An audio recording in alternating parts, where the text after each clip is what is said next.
તો આગળ વાત પાલનપુરની પાલનપુર પોલીસ કોન્સ્ટેબલનો આપઘાત કેસ પોલીસે ફરિયાદ નોંધી તપાસ હાથ ધરી છે। મોડી રાતે પરિવારજનોએ મૃતદેહ સ્વીકાર્યો। ભુજ જિલ્લામાંથી સસ્પેન્ડ થઈને સુરત ગ્રામ્યમાં ફરજ બજાવતા પાલનપુરના પોલીસ કોન્સ્ટેબલે આત્મહત્યા કરી હતી। પાલનપુરના જગાણા ગામના વતની પોલીસ કોન્સ્ટેબલ વિદલભાઈ ચૌહાણે આત્મહત્યા કરી હતી। પોલીસ કોન્સ્ટેબલે આત્મહત્યા કરતા પહેલા એક સુસાઇડ નોટ પણ લખી હતી। પોલીસ અધિકારીઓ પર તેમણે ગંભીર આરોપ લગાવ્યા હતા। નલિયા સીએચસીના મેડિકલ ઓફિસર ડોક્ટર પરમારે મૃતક કોન્સ્ટેબલનું રૂબરૂ પરીક્ષણ કર્યા વગર ખોટો રિપોર્ટ કર્યા હોવાનો સુસાઇડ નોટમાં ઉલ્લેખ કર્યો હતો। ત્યારે હાલ તો પોલીસ તપાસમાં મોટા ખુલાસા થઈ શકે છે। ત્યારે આ ઘટનાને લઈને વધુ અપડેટ સાથે આપણી સાથે સંવાદદાતા કિશોર જોડાઈ ગયા છે। કિશોર, પોલીસ કોન્સ્ટેબલના આપઘાત મામલે શું વધુ અપડેટ? ચોક્કસથી પ્રીતિ, આપને જણાવી દઉં કે ગઈકાલે પાલનપુર ખાતે આવેલા પોલીસ કોન્સ્ટેબલ વિદલભાઈ ચૌહાણે ગળે ફાંસો ખાઈને આત્મહત્યા કરી હતી। વિદલભાઈ ચૌહાણને ભુજમાં વીઆઈપી બંદોબસ્ત દરમિયાન નશાની હાલતમાં મળતા તેમનો વિડીયો પણ વાયરલ થયો હતો અને તે બાદ ભુજ જિલ્લામાંથી સસ્પેન્ડ કરીને સુરત ગ્રામ્ય માં તેમને મોકલવામાં આવ્યા હતા। જ્યારે તેઓ પાલનપુર ઘરે ફર્યા હતા ત્યારે આત્મહત્યા કરી હતી અને તેમની પાસેથી એક સુસાઇડ નોટ પણ મળી આવી હતી, જેમાં કચ્છના એસપી વિકાસ સુડા અને નલિયા પીઆઈ બીપી ખરાડી સહિત Naliya CHC medical officer doctor Parmar સામે પણ આ સુસાઇડ નોટમાં આક્ષેપો પણ કરવામાં આવ્યા હતા। તે બાદ પરિવારજનોએ મુદ્દે સ્વીકારવાનો ઇનકાર કર્યો હતો અને મોડી રાત્રે પરિવારજનોએ મુદ્દે સ્વીકાર્યો છે અને આ સમગ્ર મામલો અત્યારે તો થાળે પડ્યો છે અને પાલનપુર પોલીસે એડી દાખલ કરીને સુસાઇડ નોટના મામલે વધુ તપાસ પણ હાથ ધરી છે અને પશ્ચિમ પીએસઆઈને આ સમગ્ર મામલાની તપાસ પણ સોંપવામાં આવી છે। પ્રીતિ, જી આભાર માહિતી આપવા બદલ કિશોર। તો સુરતમાં વધુ એક યુવકે આર્થિક તંગીના કારણે આપઘાત કર્યો। પાંડેસરાના દક્ષેશ્વર નગરમાં 25 વર્ષીય યુવકે આપઘાત કર્યો। યુવકે પોતાના જ ઘરમાં ગળે ફાંસો ખાઈ આપઘાત કર્યો। વિશાલ નરવાડે નામના યુવકની મંદીના કારણે નોકરી છૂટી ગઈ હતી। યુવક છેલ્લા 5 મહિનાથી નોકરીની શોધમાં હતો। યુવકને નોકરી ન મળતા બેરોજગાર હોવાથી જીવન ટૂંકાવ્યું। આપઘાતને લઈ પાંડેસરા પોલીસે કાર્યવાહી હાથ ધરી। એ આર્થિક તંગી હતી અને કામ ધંધા 6 મહિનાથી ઘરે હતો। એના પપ્પાને કેન્સર બી થયો હતો, દવાખાનો ખર્ચો બહુ થઈ ગયો હતો એટલે લોન લીધેલી હતી। લોનવાળા બી હેરાન કરતા હતા એને વારે ઘડી, એમાં ઘરમાં કચકચ થતી હતી તો એને નોકરી મળતી નથી। એના હિસાબે એ લોકોનો ઝઘડો થયો, એ પછી બાએ આ સુસાઇડ કર્યું છે। તો આ તરફ સુરતમાં આરોપી ભાગીને તાપી નદીમાં કૂદી ગયો। આરોપીને કોઝવેના પાડા પરથી લઈ જતા સમયે તકનો લાભ લઈ પાડા પરથી કૂદી ફરાર થયો। આરોપી તાપી નદીની વચ્ચે આવેલા ટાપુ પર પહોંચી ગયો। પોલીસ કંટ્રોલ રૂમમાંથી ફાયર વિભાગને ઘટનાની જાણ કરવામાં આવી। ફાયર વિભાગે સ્થાનિકોની મદદ લઈ તાપી નદીમાં આરોપીની શોધખોળ હાથ ધરી।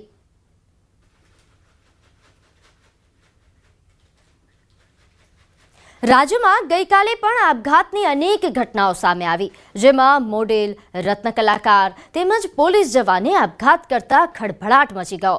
સુરત શહેરમાં વધુ એક મોડેલે આપઘાત કર્યો। અઠવા વિસ્તારમાં ખાનગી એજન્સીમાં કામ કરતી મોડેલે પ્રેમ પ્રકરણમાં આપઘાત કર્યા હોવાની ચર્ચા થઈ રહી છે। મોડેલની સોશિયલ મીડિયાની પોસ્ટ વાયરલ થઈ રહી છે, જેમાં લખ્યું છે કે આજે તે અહેસાસ કરાવી જ દીધો કે હું તારા માટે કંઈ જ નથી। બીજી તરફ બનાસકાંઠાના પાલનપુરમાં પોલીસ કોન્સ્ટેબલે આપઘાત કર્યો છે। આપઘાત પહેલા સુસાઇડ નોટ લખી એસપી વિકાસ સુડા અને નલિયાના પીઆઈ બીપી ખરાડી પ્રેશર કરતા હોવાનો ઉલ્લેખ કર્યો। તો સુરતના જહાંગીરપુરામાં વધુ એક રત્ન કલાકારે આપઘાત કર્યો। આર્થિક સંકળામણથી આપઘાત કર્યા હોવાનો સુસાઇડ નોટમાં ઉલ્લેખ કર્યો છે। તો 31 વર્ષીય જયદીપ ડોબરિયાએ ક્રિપ્ટોમાં નુકસાન બાદ આત્મહત્યા કરી। અમરેલીના રાજુલામાં દંપતીએ ઝેરી દવા પી આપઘાતનો પ્રયાસ કર્યો હતો।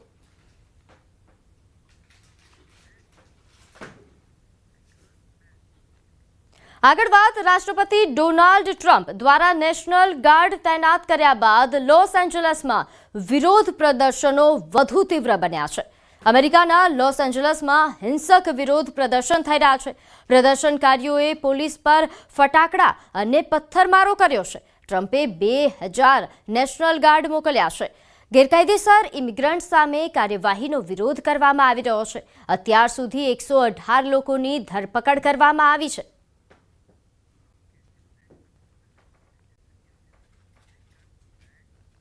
તો આ તરફ ન્યૂજર્સીના ઓક્ટ્રી રોડ પર 4 લૂંટારુઓએ ફરી એકવાર વિરાણી જ્વેલર્સમાં લાખો ડોલરની લૂંટ કરી। આ પહેલા 10 જૂન 2022માં પણ લૂંટ થઈ હતી।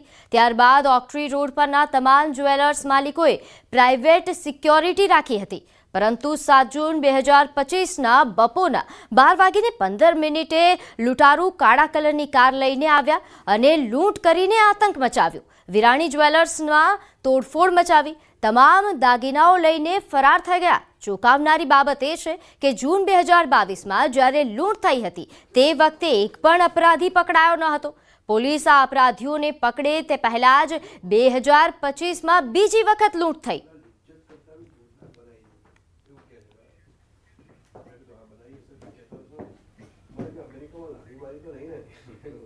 તો આગળ વાત સ્કૂલ ચલે હમ।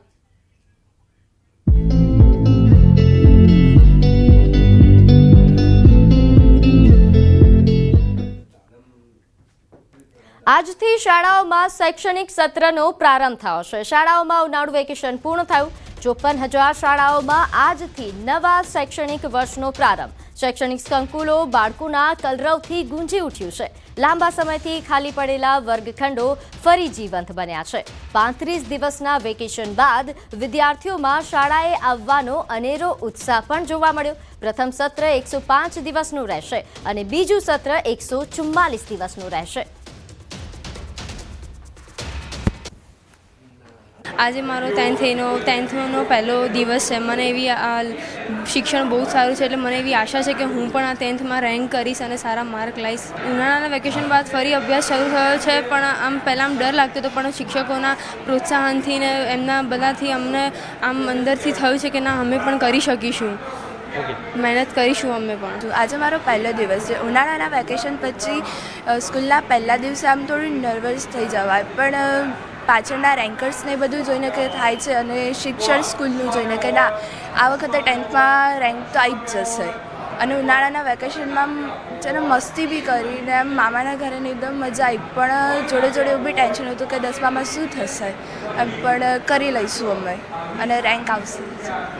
35 દિવસના ઉનાળુ વેકેશન બાદ નવા શૈક્ષણિક વર્ષના પ્રારંભની સાથે નવું શૈક્ષણિક વર્ષ આજથી શરૂ થઈ ચૂક્યું છે અને હાલ આપ જે જોઈ શકો છો કે અમદાવાદ સહિત રાજ્યભરની 54,000 જેટલી શાળાઓમાં નવા શૈક્ષણિક વર્ષનો પ્રારંભ થયો છે અને શૈક્ષણિક સંકુલોમાં બાળકોના કલરવ અને ઉત્સાહથી જે છે તે શાળાઓ ગુંજી ઉઠી છે। લાંબા સમયથી શાંત પડેલા વર્ગખંડો આજે ફરી જીવંત બન્યા છે અને 35 દિવસના વેકેશન બાદ આજે વિદ્યાર્થીઓ જે કે જેઓ શાળાએ પહોંચ્યા છે અને વિદ્યાર્થીઓમાં પણ અભ્યાસને લઈને ઉત્સાહ જોવા મળી રહ્યો છે। પ્રથમ સત્રની જો વાત કરવામાં આવે તો 105 દિવસનું પ્રથમ સત્ર રહેશે અને બીજું જે શૈક્ષણિક વર્ષનું બીજું સત્ર જે છે તે 144 દિવસનું રહેશે। અને દિવાળી વેકેશનની જો વાત કરીએ તો દિવાળી વેકેશન 21 દિવસનું રહે છે, જ્યારે ઉનાળુ વેકેશન 35 દિવસનું રહે છે અને નવું શૈક્ષણિક વર્ષ જે શરૂ થયું છે અને તેને લઈને વિદ્યાર્થીઓમાં પણ અત્યારે જે છે તે ઉત્સાહ જોવા મળી રહ્યો છે। કેમેરામેન ખેંગાર રાઠોડ સાથે સંજય ટાંક, ન્યૂઝ 18 ગુજરાતી, અમદાવાદ। તો આગળ વાત જૂનાગઢની।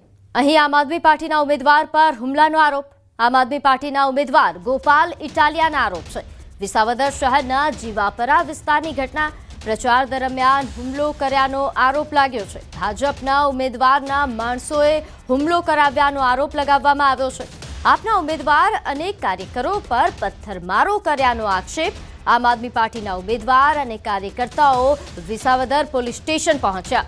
પોલીસ સ્ટેશનમાં ધરણા પર ઉતર્યા। વિસાવદર પોલીસને રજૂઆત કરી તો બીજી તરફ આમ આદમી પાર્ટીના ઉમેદવાર જગદીશ ચાવડાની પ્રતિક્રિયા સામે આવી છે। તેમણે ભાજપ પર જ આરોપો લગાવ્યા હતા। ભાજપના ઉમેદવાર કિરીટ પટેલના ખાસ સમર્થક અને ભાજપના કોર્પોરેટરના ભાઈ નાસિર